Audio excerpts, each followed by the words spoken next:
Here are top 10 stories on TV Platinum.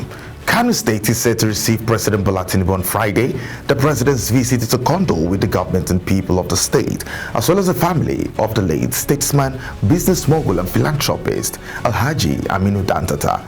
The release was contained in a statement issued by the spokesperson for the governor of Kanu State, Sanusi Tofa. According to Tofa, the visit is a show of national unity, respect for the people of Kanu, and the legacy of the late Dantata. The statement further called on all residents to come out in their numbers to welcome the president in line with the state's tradition of hospitality, dignity, and respect for leaders. Troops of 6th Brigade Nigerian Army Sector 3 Operation Wheelstroke have foiled a coordinated attack following the arrest of 2 suspected terrorists in separate operations in Taraba State. Acting Assistant Director, Army Public Relations, 6th Brigade Nigerian Army, Captain Olubodunde Oni, in a statement on Thursday, 17 July 2025, stated that the separate operations were conducted on 16th July within Wukari local government area of the state. He disclosed that the group has been a major threat to motorists and residents along the Jota-Wukari axis.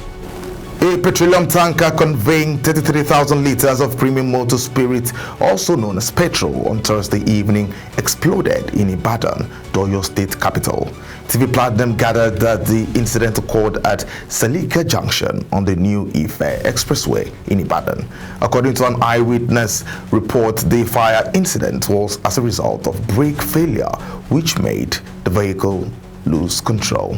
Further confirming the incident in a statement in Ibadan, the state capital, the State Fire Service Chairman Maruf Akinwade confirmed the development and stated that no casualty was recorded.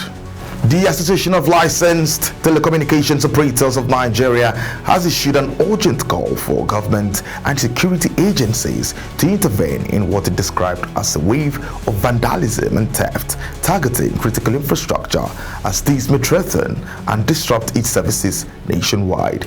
The chairman of Alton, Benga Debayo, stated this in a statement on Thursday, where he reiterated that if no measure is put in place by the security agencies, the further vandalism of telecommunications facilities could lead to a nationwide network collapse. Prominent human rights lawyer Christopher Chidera has asserted that the continued detention of the leader of the indigenous people of Biafra, IPOB, Nnamdi Kanu, is not legally justified, but rather a consequence of his outspoken criticism of the Nigerian government. Addressing journalists in Abuja, Chidera describes Kanu's prolonged incarceration as punishment for speaking truth to power, arguing that there is no substantial legal basis for his imprisonment. He further called on the public and the media to resist narratives that seek to undermine voices of dissent and emphasized the importance of defending fundamental rights, especially the freedom of expression. The Akwa Ibom State Police Command says it has arrested 4 suspected vandals during a raid of scrap dump sites in the state. This is contained in a statement by the State Police Public Relations Officer, DSP Tim Fon John in Uyo, the state capital. John said the suspects were apprehended on July 15th following an intelligence raid of 2 scrap dump sites in Uyo, the state capital. The federal government's electricity tariff subsidy jumped from 610 billion naira in 2023 to 1.94 trillion in 2024, according to reports. This represents a 219% increase in yearly subsidy funding, despite the Band A tariff hike of April 2024. The Nigeria Electricity Regulatory Commission and analysts observed that the subsidy figures rose following the floating of the naira by President Bola Tinubu in June 2024, as well as the removal of fuel subsidies, leading to high inflation rates in the country. The Plateau State government has expressed frustration with the Nigerian army for failing to apprehend or neutralize the gunmen who killed 27 farmers in the Tahus community, Riyom local government area, on Monday. Speaking on national television program, the State Commissioner for Information, Joyce Ramdap, said the military had engaged the attackers during the incident but failed to make any arrests despite the proximity of a checkpoint. She further called on the security agencies to be more proactive in the fight against insecurity in the state. The Federal Ministry of Environment has predicted that about 11 states are likely to experience flood disaster in the month of July 2025. The circular stated that some local governments in Adamawa, Akwa Ibom, Borno, as well as Bauchi, Plateau, Yobe, and Katsina are likely to witness heavy rainfall that may lead to flooding between the 16th to 20th July 2025. The ministry also called on relevant stakeholders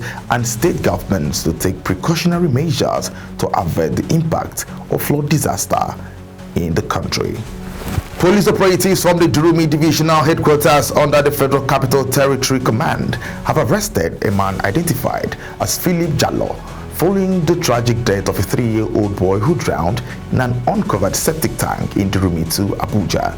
The heartbreaking incident occurred on the evening of Tuesday, July 16, 2025 at about 9 p.m. Nigerian time when the toddler reportedly playing within the residential compound accidentally slipped and fell into the exposed soccerway filled with human waste. In a statement released by the FCT Police Public Relations Officer Josephine Ade, the suspect was accused of gross negligence, having allegedly ignored repeated warnings and pleas from neighbors to secure the hazardous septic tank. And that's the top 10 stories for today. Do well to follow, share, and subscribe to all our online media platforms. Thank you for watching. I am God's gift, Julius.